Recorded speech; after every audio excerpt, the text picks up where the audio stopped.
Nous allons voir dans cette vidéo comment diviser par un nombre décimal. En effet, en sixième, on apprend à faire des divisions.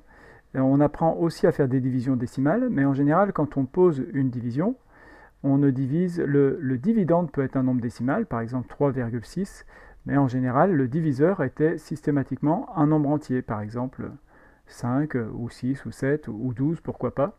Et donc, on a appris à faire ce type de division en sixième. Par contre, ici, on va voir comment on fait une division lorsque le diviseur est un nombre à virgule, par exemple 3,6 divisé par 0,5. Et pour faire cette division, en fait, on va utiliser la règle que l'on a vue sur les fractions, qui dit que lorsque l'on multiplie ou que l'on divise le numérateur et le dénominateur d'une fraction, ou plutôt d'une écriture fractionnaire par un même nombre, ça ne change pas la valeur de ce calcul. Par exemple, nous allons voir tout de suite sur les exemples, lorsque je dois faire 12 divisé par 0,1, je rappelle que ceci est une écriture fractionnaire, parce que les nombres ne sont pas des nombres entiers, mais ça correspond à une division, ça veut bien dire 12 divisé par 0,1. Pour l'instant, nous ne savons pas faire cette division. Par contre, nous avons vu que lorsqu'on multiplie le numérateur et le dénominateur d'une fraction ou d'une écriture fractionnaire par un nombre entier, ça ne change pas la valeur de cette division. Et bien ici, pour se débarrasser des virgules, ici c'est le 0,1 qui nous embête, eh bien on va multiplier par 10 ou par 100 ou par 1000, tout dépendra combien est-ce qu'il y a de chiffres après la virgule dans le diviseur. Donc ici, je ne veux plus qu'il y ait de virgule ici, donc ce que je vais faire tout simplement, c'est multiplier par 10. Alors évidemment, si je multiplie par 10, ça va faire 1, donc là c'est très facile, mais si je multiplie par 10 au dénominateur, je multiplie aussi par 10 au numérateur. Et donc on obtient 120 sur 1, et du coup 120 divisé par 1, on ne peut pas faire bien plus simple comme calcul, ça fait 120. Et donc finalement ce calcul que l'on ne savait pas faire là, la 12 divisé par 0,1, eh bien grâce à la règle que l'on a vue sur les fractions, on sait le faire. Alors deuxième exemple, 3,7 divisé par 0,01, c'est pareil, je veux me débarrasser de la virgule ici, donc je vais pas multiplier par 10, parce que si je multiplie par 10, la virgule va se décaler de 1 rang vers la droite, donc ça va faire 0,1, mais je vais multiplier par 100. Et si je multiplie par 100, bah du coup 0,01 multiplié par 100, on décale la virgule de 2 rangs vers la droite, donc ça va faire 1. Mais si je multiplie par 100 au dénominateur, je multiplie aussi par 100 au numérateur, et 3,7 multiplié par 100, ça fait 370. Et 370 sur 1, du coup, c'est une division que l'on sait faire très facilement, ça fait 370. Dernier exemple, ici, je pense que vous avez compris que du coup, vu qu'on a 0,001 au dénominateur, eh bien, on va multiplier par 1000 pour se débarrasser de cette virgule. Donc, évidemment, ça va faire 1. Mais si on multiplie par 1000 au dénominateur, on multiplie aussi par 1000 au numérateur. Et 9 fois 1000, ça fait 9000. Et 9000 sur 1, ça fait 9000. Alors ensuite, j'ai mis ici deux exemples un petit peu plus compliqués, puisque cette fois-ci, les dénominateurs ne sont plus des nombres comme 0,1 ou 0,01 ou 0,001. Ça peut être des nombres décimaux un tout petit peu plus compliqués. Et donc, mais la méthode ne va pas changer. On va ici multiplier par 10 aussi, pour ne plus qu'il y ait de virgule. 2,5 multiplié par 10, ça fait 25. Et divisé par 25, ça on sait faire. Mais si je multiplie par 10 au dénominateur, je multiplie aussi par 10 au numérateur. 10 fois 10, ça fait 100. Du coup, on arrive à 100 sur 25. Alors, soit on pose la division si elle paraît compliquée. Là, 100 divisé par 25, c'est quand même assez facile. Ça fait 4. Ou alors, on essaye de simplifier la fraction, comme on l'a vu précédemment dans d'autres vidéos. Donc, dans tous les cas, c'est une division que l'on sait faire et qui ne nous pose plus de problème vu qu'on n'a plus de virgule dans le diviseur. La dernière, eh bien c'est pareil, je vais multiplier. Alors ici, je pourrais multiplier par 10, comme ça je me débarrasse de la virgule. Et donc ça me fera diviser par 6, et diviser par 6, ça je sais faire depuis que je suis en sixième. Mais tant qu'à faire, je vais multiplier par 100. Pourquoi? Parce que je vois bien qu'au numérateur, il y a deux chiffres derrière la virgule. Et comme ça, en multipliant par 100, je vais carrément me retrouver avec une fraction. Il n'y aura plus du tout de virgule, ni au numérateur, ni au dénominateur. 0,36 multiplié par 100, ça fait 36. Et puis 0,6 multiplié par 100, ça fait 60. Du coup, là, on arrive à une division que l'on sait faire.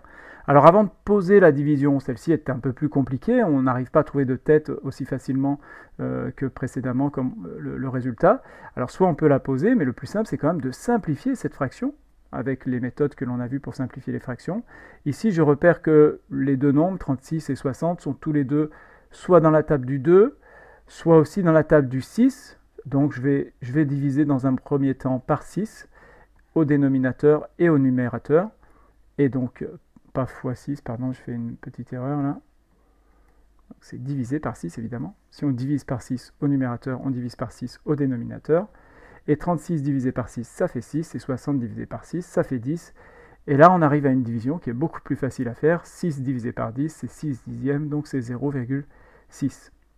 Donc voilà ce que vous devez retenir. Vous devez savoir ce que vous ne saviez pas faire jusqu'à maintenant. Effectuer une division lorsqu'il y a un nombre à virgule au diviseur. Et pour ceci, la méthode, c'est de multiplier par 10 ou par 100 ou par 1000 le numérateur et le dénominateur, c'est-à-dire le diviseur et le dividende et le diviseur. Alors, avant d'arrêter cette vidéo, je vous propose un petit problème, puisque ce genre de calcul peut servir à résoudre certains problèmes, c'est finalement l'objectif. C'est par exemple, donc on vous dit ici, sur un marché, il est affiché au-dessus d'une cagette de pommes 3,2 kg pour 7,20 €. On veut savoir quel est le prix d'un kilo. Pour savoir le prix d'un kilo, il va falloir que l'on effectue le calcul 7,20 €. C'est le prix total de ces 3,2 kg. Et pour savoir le prix d'un kilo, on divise par le nombre de kilos. Donc ici, on va diviser par 3,2. Donc pour savoir le prix d'un kilo, il faut faire cette division, que je ne sais pas faire puisqu'il y a une division par un nombre à virgule. Le diviseur est un nombre à virgule. Par contre, je peux écrire cette division sous la forme d'une écriture fractionnaire. Ça fait 7,20 sur 3,2. Et puis je peux du coup me débarrasser de la virgule en multipliant par 10 ou par 100. Mais ici, par 10, c'est plus simple puisque finalement 7,20 €, le 0 ici est un 0 inutile, c'est 7,2 €. Donc je multiplie par 10 au numérateur et au dénominateur. Du coup, je vais avoir la fraction 72 sur 32. Et ce calcul-là, normalement, je sais le faire, soit en posant la division, soit dans un premier temps en essayant de simplifier la fraction. Alors là, 72 et 32 sont tous les deux dans la table du 2, par exemple. Donc je peux simplifier par 2, diviser au numérateur par 2 et au dénominateur par 2. Ce qui va nous faire 36 sur 16. Je peux encore simplifier par 2. Alors là, je ne vais plus mettre les flèches divisées par 2 à chaque fois. On peut aussi faire dans sa tête. La moitié de 36, c'est 18. La moitié de 16, c'est 8. Je peux encore simplifier par 2. Ça va faire 9 sur 4. Alors là, je ne peux plus simplifier la fraction. J'aurais pu remarquer plutôt que les deux nombres étaient tous les deux, par exemple, dans la table de 8 et divisés par 8 au numérateur, au dénominateur. Je serais directement arrivé à la fraction 9 quarts qui aurait été simplifiée directement. Maintenant, soit on fait cette division de tête, soit on pose la division 9 divisé par 4, mais celle-ci est vraiment pas très difficile. Dans 9, il y a 2 fois 4. 2 fois 4, ça fait 8. Il reste 1, puis j'abaisse un 0, donc je mets une virgule. Dans 10, 2 fois 4, 2 fois 4, 8. Il reste, j'ai posé les soustractions intermédiaires là, mais c'est vrai qu'on peut en cinquième quand même ne pas les poser.